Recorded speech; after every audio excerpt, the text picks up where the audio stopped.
dentists sometimes get a bad rap as being the painful people, right?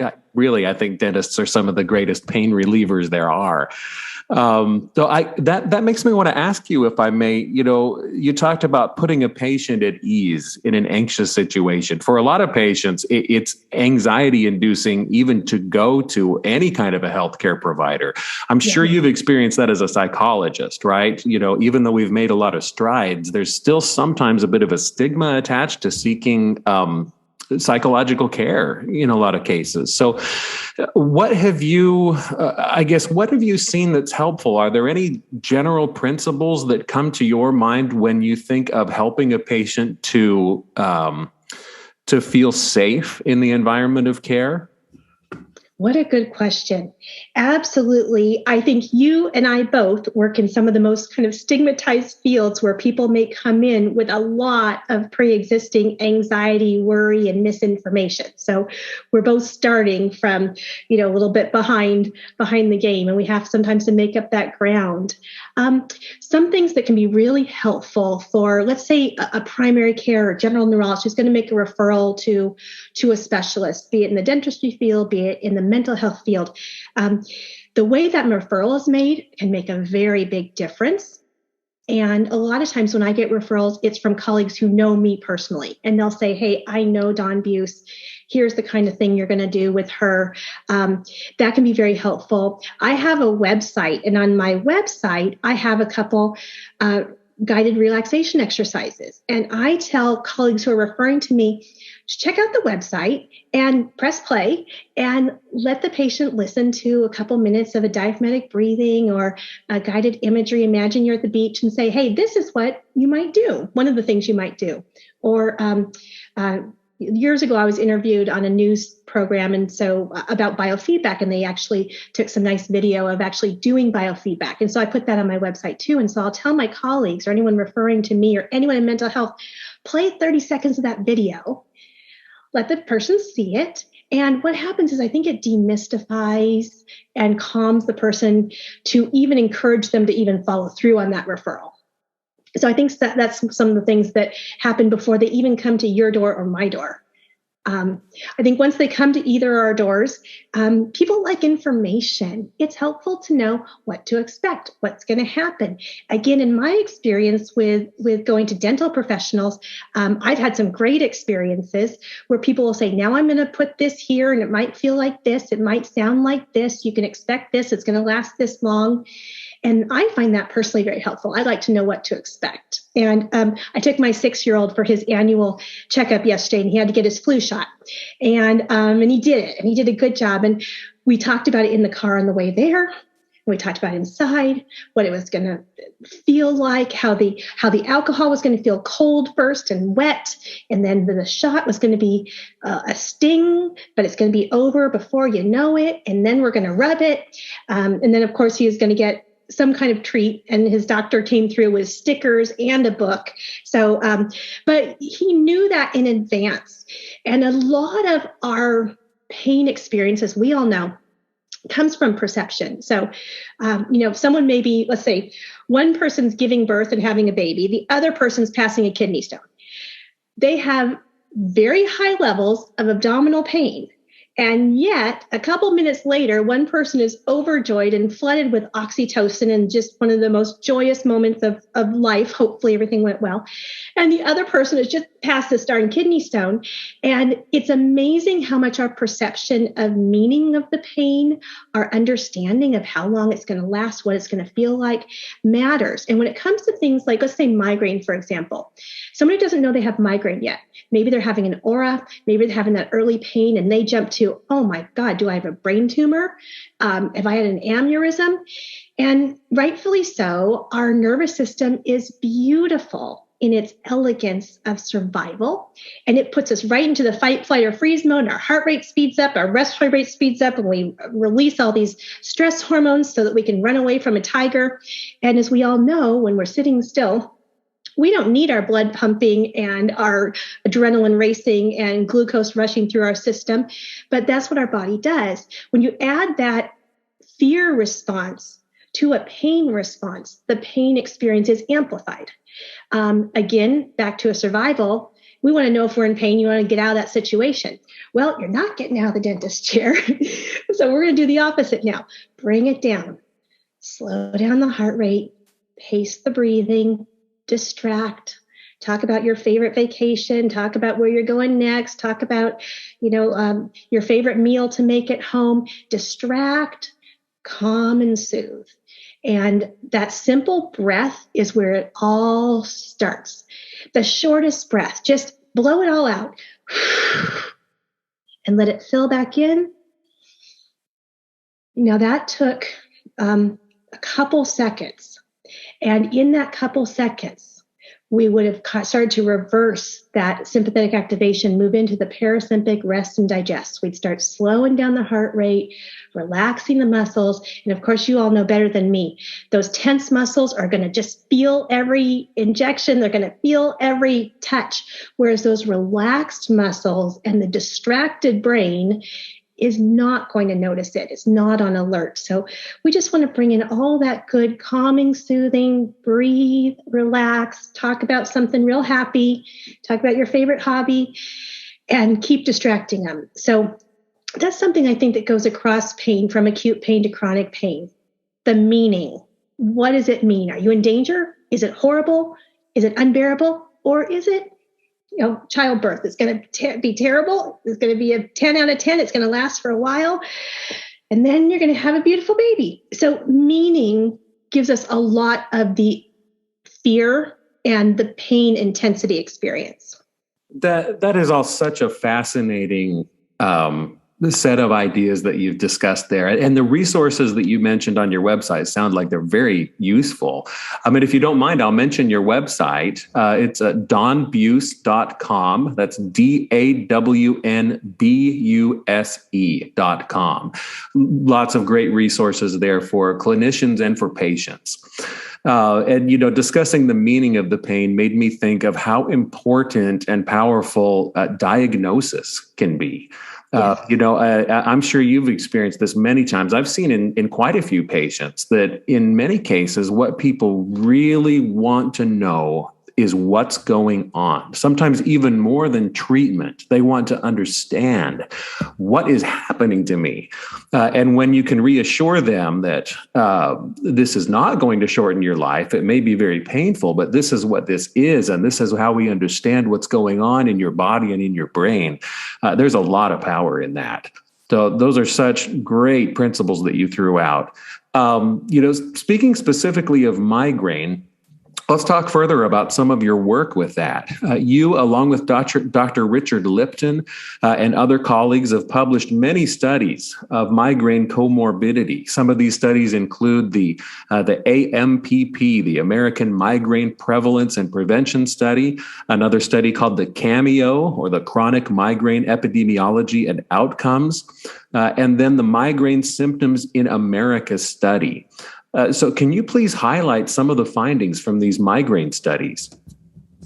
Absolutely. This has been an area of such interest, and we've found fascinating results from these various studies. As everyone knows, comorbidity is the greater than chance occurrence as opposed to a co-occurring condition, two conditions at the same time. And migraine, boy, it travels with a lot of friends. It has a lot of comorbidities. It's got comorbidities that are cardiovascular, like stroke, myocardial infarction, psychiatric, depression, anxiety, panic disorder, bipolar, personality disorder, suicide attempts, neurologic, like epilepsy, TMD, TMJ, sleep conditions, insomnia, restless legs, sleep apnea, poor sleep quality, respiratory and inflammatory conditions, allergic rhinitis, asthma, dermatologic diseases, rosacea, and a host of chronic pain conditions, fibromyalgia, Crohn's disease. So there are quite a few comorbidities of migraine. We don't always know the cause. Are they unidirectional? One causes the other or predisposes to the other. Are they bidirectional? Either predisposes to the other. In fact, depression and migraine seem to be bidirectional. Someone with a first incidence of depression is 3 times more likely to evidence migraine later. Someone with a first incidence of migraine is 5 times more likely to evidence depression later than someone without. Is there a shared underlying reason? And a lot of these, we can hypothesize very logical reasons, shared underlying etiology, genetic predispositions, neurotransmitters. Migraine, depression both work on the serotonergic system. So there's a lot of very interesting things to think about in migraine comorbidities. It offers opportunities and limitations. Opportunities, like sometimes we can treat two things with the same treatment, be they pharmacologic or non-pharmacologic. Depression's a great example. We can do a preventive pharmacologic therapy that's also an antidepressant, or we can think about a CBT that helps both. But there's limitations too. So if we have someone with migraine and a cardiovascular history, triptans might be contraindicated if they've had an MI. So we've got strengths and limitations here, but knowing these comorbidities is very helpful for us. So in the MAST study, we surveyed more than 77,000 people without migraine, 15,000 with migraine, and gave them a list of about 20 conditions which we believed to be comorbid, and a couple that we didn't think would be, just to see if there were people who were just saying yes to everything. And of those conditions, we found very high comorbidity for insomnia, depression, anxiety, gastric ulcers and GI bleeding, angina, and epilepsy, among other conditions. And then we wanted to go a little deeper. And what was interesting was we also said, what was their monthly headache day average? And rates of all of those were higher with those who had higher monthly headache days. So people with 15, 20, 30 days of headache a month had higher rates of all of those than people only 1 or 2 headache days a month. And then we also wanted to go a little deeper, and we asked, what was your average headache pain intensity when you have a migraine attack, 0 to 10? We found that rates of all of the conditions I just mentioned, or most of them that I mentioned, were higher if they have average headache pain intensity higher. So kind of interesting. And, I invite listeners to speculate on that one. I'm not quite sure exactly what's going on there. Is it more severe disease? Is it less well controlled? Is it more refractory? Not sure what's going on, but just some interesting things. In the AMPP study, we followed 24,000 people for several years, every year in a row. And there we did a deeper dive and we looked at what happened 1 year to the next. So of people with episodic migraine on fewer than 15 days in a month, how many people had chronic migraine the next year? And about 2.5%. If we didn't look at any other variables, will have chronic migraine the next year.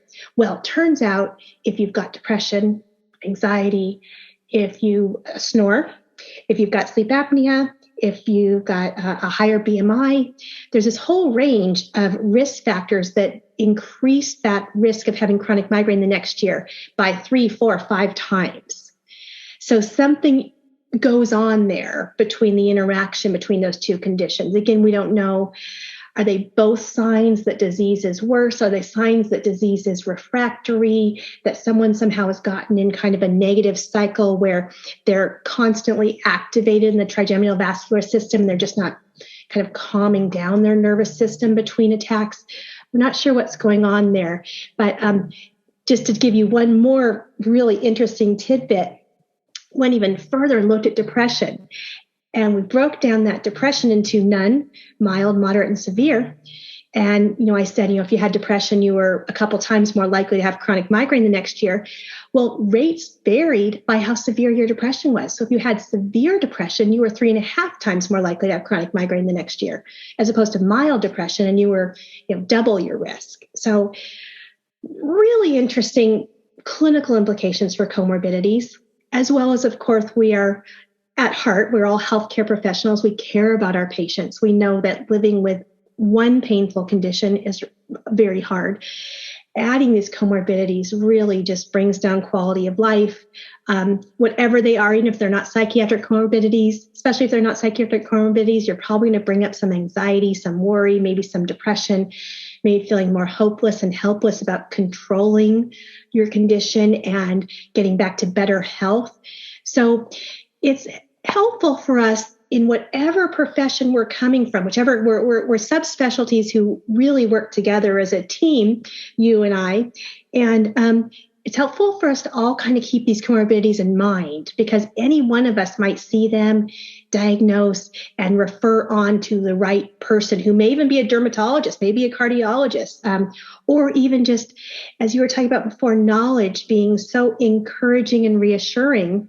We can also just explain, people with migraine also have a lot of these other conditions. Don't be scared, don't be surprised, and don't feel like it's your fault. This is just how it goes. But let's check out and get you to the right specialist to get everything cared for. That is all very interesting and helpful. And it makes me wonder, when it comes to seeing patients with migraine, just to zero in on one of those comorbidities that you highlighted, that with depression and depression severity being such a profound risk factor for chronicity, it seems like that would suggest that we clinicians who see migraine patients should be screening those patients for depression. Do you have any particular screening tools that you particularly like or favor for screening for depression in headache patients? Yes, sir, I do. I love the PHQ-4. It is 2 items from the DSM-5 depression criteria, the 2 hallmark items, and the 2 hallmark items of the anxiety criteria. You can patients can fill it out in a matter of seconds. It is really well validated. It's free for use, and it's a nice monitor over time, and it doesn't feel too invasive. The first criteria being sadness, but the second criteria being anhedonia. And a lot of times, a lot of patients will really connect with that question. Are you still doing your hobby of X? Are you still working on your sailboat? Are you still golfing? And when you get that, not really, when you get that they've lost enjoyment in things, often that's a nice entree. And then it has the 2 anxiety questions. So that's called the PHQ-4, Patient Health Questionnaire 4-item screener. Easy to find online and absolutely free for use, not copywritten. The creators want everyone to use it, and very well validated. We use its sisters its big sisters in most of our research. We use the full version of the PHQ-9 depression, PHQ-7 anxiety in our big epidemiologic studies. Those are also absolutely free for use. Researchers want you to use them, and really well validated. So you can always have the screener on an intake or a follow-up visit, and then you can have the full version back in your office if you felt like, okay, let's go a little deeper. All right. Well, one, I guess, broad realm of treatment that is really important for headache patients, and maybe especially for chronic headache patients or headache patients who suffer from the comorbidities that you've highlighted, would be non-pharmacological behavioral interventions and modifications. And you're an advocate, certainly, for lifestyle modification as an integral component in the care of chronic headache patients. One of the things that can be a challenge with that is that we've all seen patients that come in with the expectation that they just want the doctor to fix them or cure their problem. I will often ask in my initial evals, what do you expect to get out of this visit? And I love getting the answer. And sometimes I do get this answer that I want to understand. I want to know what I can do to help manage this. I love getting that kind of an answer. The one I don't like getting is, I just want you to fix me, doc, So when it comes to dealing with that kind of a view, what have you found to be helpful in inviting patients to kind of reorient their understanding of the need for self-care and to help them accept the need for lifestyle changes? Oh, what a great question. Well, we're all human, and you and I are both human, Tom, and we know that even for us, I'll say for me, trying to eat healthy and take care of myself, get enough sleep. I've got 2 little kids. I've got a job, trying to exercise regularly, even with my good intentions. I do not live up to my aspirations. So I think it's okay for us to start out and say, we know these are not easy things to do. We know this is challenging for everyone, but we've got a short list. We've got just half a dozen or less things that are scientifically known to make a difference in your migraine management.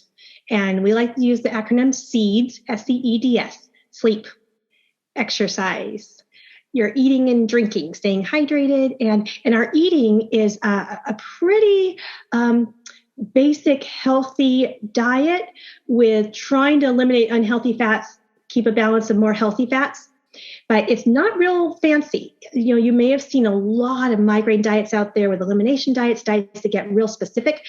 The science doesn't necessarily hold up. We have to go to that level.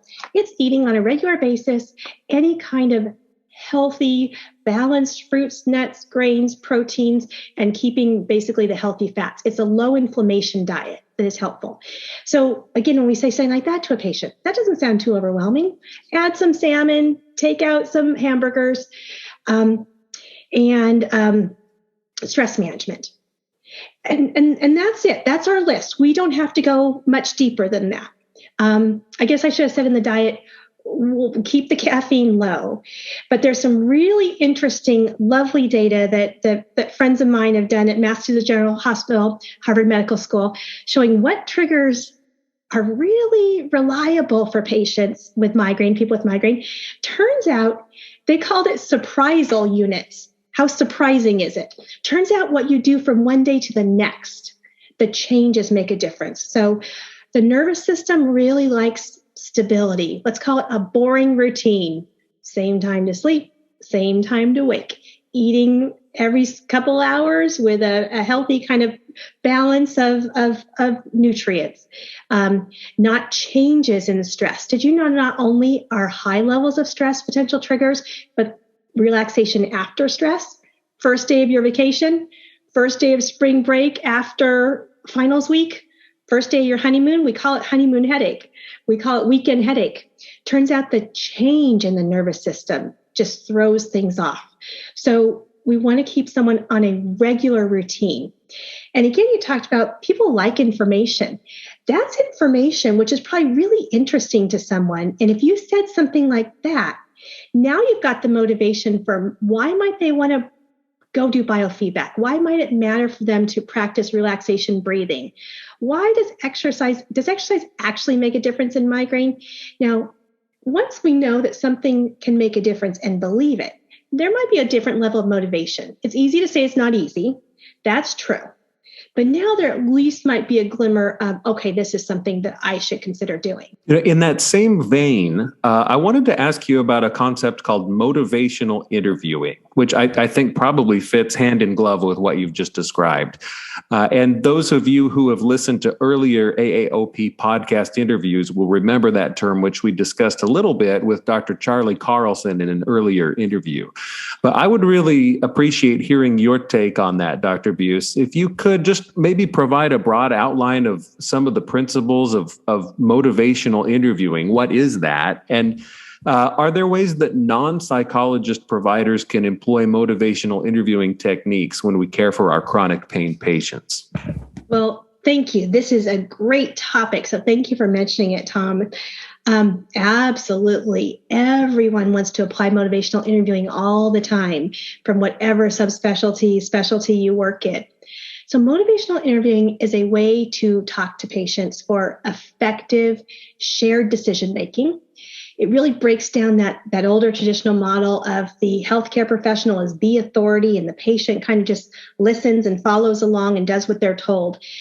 It's the idea that changes and treatment decisions are made together with the two people talking, checking out and checking in with the patient about, do they have concerns? Do they have pre-existing information which is making them not believe or align with what you're saying? Do they have concerns about what's going to be challenging, reasons they don't want to make these changes?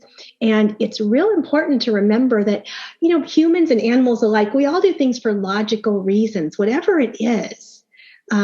Even though it may not seem healthy, there's reasons why it's comfortable, or there's reasons why it's easy. There's reasons why we're choosing these certain lifestyle decisions.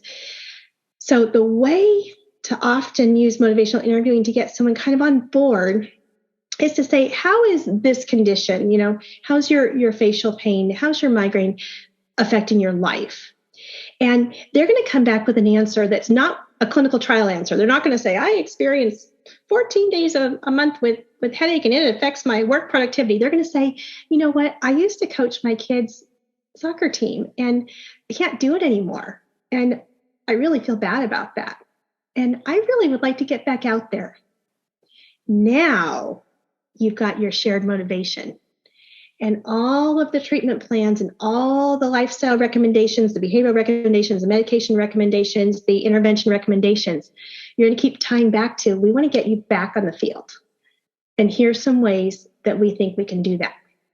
Now you've come to a goal together with a shared motivation, and you want to keep tying things in. So that's a little bit of motivational interviewing in a nutshell. It's shared, it's goal-oriented, and it really looks to see where the patient's coming from. Well, thank you very much for that. Are there any other non-pharmacologic, perhaps behavioral therapies that you would like to mention for migraine patients that you haven't already? Absolutely. Well, we've got a big three that have decades of use, and those are going to be cognitive behavioral therapy, biofeedback, and relaxation therapies. And they're often used together, or they might be used separately. And if you're looking for providers for those, on my website that you mentioned, dawnbuse.com, under resources, I've listed the scientific organizations in the US for each of those, and they all have search providers, find a provider. I know it's not always easy, but most of that should be covered under a patient's insurance as long as they use their health and behavior CPT codes. And those were created more than 10 years ago specifically for health psychologists working on medical, physical conditions. So those are the big three, really well established. They're in all the guidelines and have a lot of evidence behind them. And then two areas that have been developing really well established in other disease states, and we've been doing more and more research in the migraine space and other severe headache space, is going to be mindfulness-based therapies, mindfulness-based stress reduction, mindfulness-based cognitive therapy, and acceptance and commitment therapy. And acceptance and commitment therapy is something that evolved out of cognitive behavioral therapy, and it really focuses on what are the patient's values and goals and aligning behaviors to those values and goals. So now we've got about 5 different ways to go in the behavioral space. A lot of times what I recommend is if someone is interested in any of them, start there. Just capitalize on what they're interested or excited about. Any door in is a place to start, and they're going to get a lot of kind of those motivations, learning about the healthy lifestyles and starting to figure out some of their motivations. Whichever route they start, they're going to get benefits.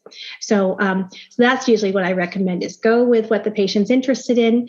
Secondly, go with anyone that you have a referral for. It's going to help a lot. Patients do have a hard time finding providers. And so one thing to think about is start to build your team. Find some psychologists, or it could even be an occupational therapist who does biofeedback. Find someone around town. If you don't have someone in your institution, if you don't already have a connection, make a connection, build a connection, reach out. If you find someone who's good at biofeedback, they're good at CBT, they don't necessarily have to be an orofacial pain expert or a headache expert, because they're going to have those CBT, those biofeedback, those relaxation skills. Get to know them, maybe send them, have them listen to this podcast, let them to know, they can start to learn some of that medical background in these topics. But if they've got the biofeedback skills, the CBT, and kind of the motivational interviewing style already, you can cultivate that relationship and make them one of your regular referral sources. And then you can say, hey, I refer to Dr. Smith. Patients really like her, and they usually do this with her, and let me know what you think. Now that referral is coming with your stamp of kind of endorsement and confidence, and that's going to really help the patient follow through.